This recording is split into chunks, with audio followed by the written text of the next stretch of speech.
Well, the big question today is Van Persie going to make his first start for the Red Devils? I think it's a pretty foregone conclusion, don't you? And I think it might be to the detriment of old Hernandez myself. He's, he's not really shown what he promised to be when he first arrived at Old Trafford, but he's got a lot of work to do really to prove himself, and I don't think there's any question that they're going to give the old Dutch striker a run out. They're bound to. I think, Alex Ferguson has already alluded to the fact that he's going to, and I think everyone with the fans are expecting him to. And it should be a good game against Fulham today.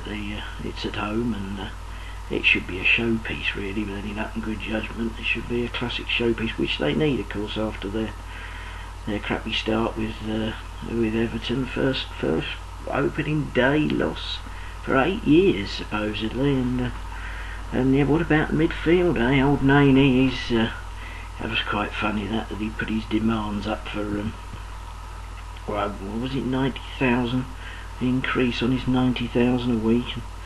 The club said no, and he's backed down because I would think he's not just looking at his wage bill going down. I should think he ought to have a bit of a look with old Kagawa turning up. I reckon he ought to have a bit of a bloody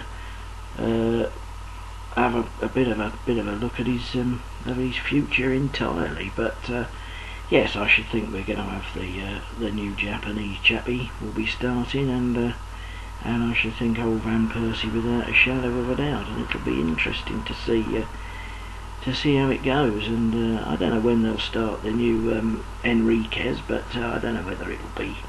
I don't think it'll be today, but that'll be an interesting thing as well, won't it? So anyway, any comments that you have before the match starts, don't forget, stick them down there, and we'll be back when it's over to have an analysis of the whole thing. Chew the fat, as they say. Until then, ta-ra.